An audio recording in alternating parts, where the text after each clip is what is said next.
Stephen Joyce. Mr Speaker, can I thank the previous member for his contribution.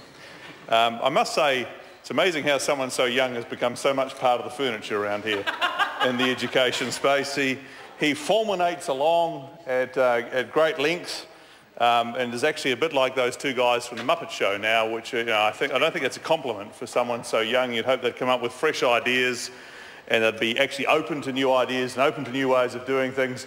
But not Chris.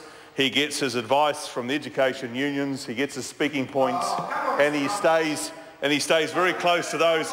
So much so that on News Talk ZB on Wednesday mornings, he's been replaced by that up-and-coming talent, Annette King, which we're thrilled to see Annette back on News Talk ZB. Although Chris wasn't too bad.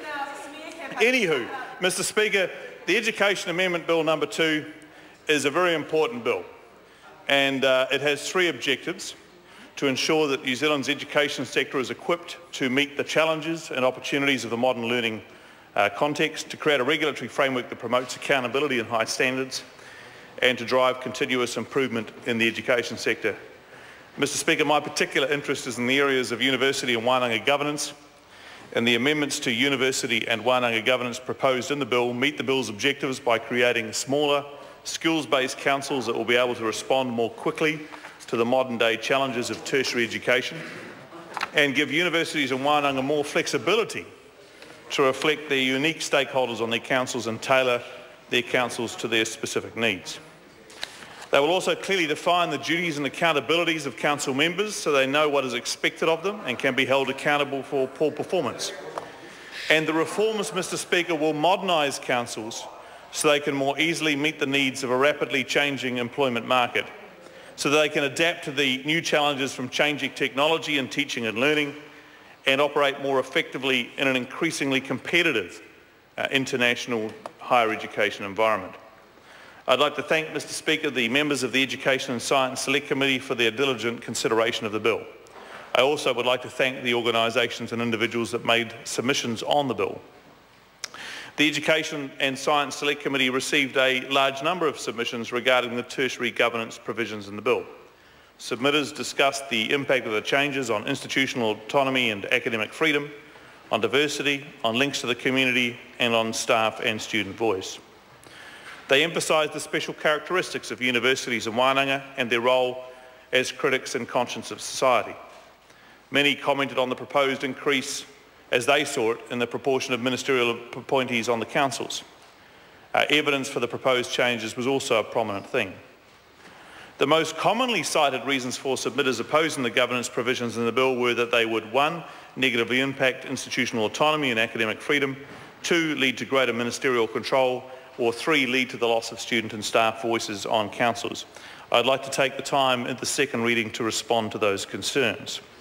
Firstly, the amendments will not affect institutional autonomy or academic freedom, as these are guaranteed by Section 161 of the Education Act. I myself recognise the value and importance of institutional autonomy and academic freedom, which is why I'm not proposing any changes to this section of the Act. The Bill's amendments will also not lead to greater ministerial control of institutional councils.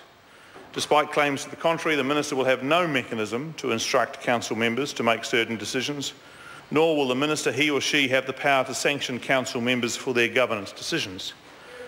The Minister's powers over appointed members are limited only to ensuring that members comply with their individual duties as council members, and he or she could only sanction a council member at the behest of the council itself. The amendments will not prevent institutions from having any of their stakeholders represented on the councils. Which stakeholders are represented on a council and how those stakeholders are appointed will be a matter for each individual institution's constitution, rather than being in the Education Act. I actually think that's a grown-up approach to the institution's governance. There is nothing in this bill that will prevent an institution from having student representatives or staff members on its council.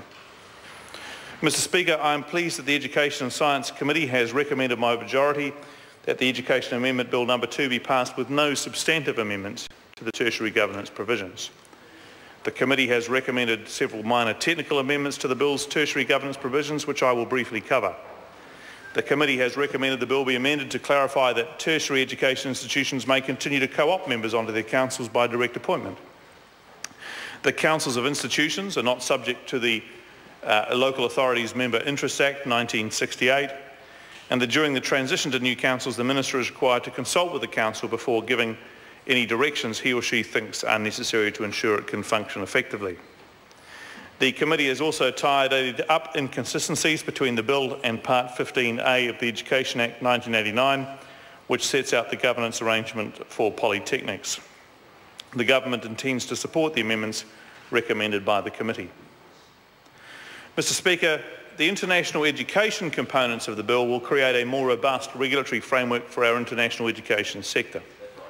This will better protect international students in New Zealand and ensure that international education continues to grow in a sustainable manner. The committee made one minor amendment to the international education provisions in the bill. This amendment specifies that the purpose of the new Code of Practice for the Pastoral Care of International Students is to ensure that international students have a positive experience in New Zealand that supports their educational achievement.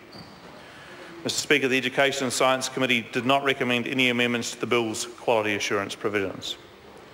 Mr. Speaker, this is a sensible bill that builds on the strong foundations of the tertiary education system that have been developed and strengthened by this government. It makes important, relevant changes to the governance of our universities in Wānanga so they can respond more quickly and strategically to the challenges of modern-day tertiary education. This is a good bill, Mr. Speaker, and I commend it to the House. Dr. Megan Woods.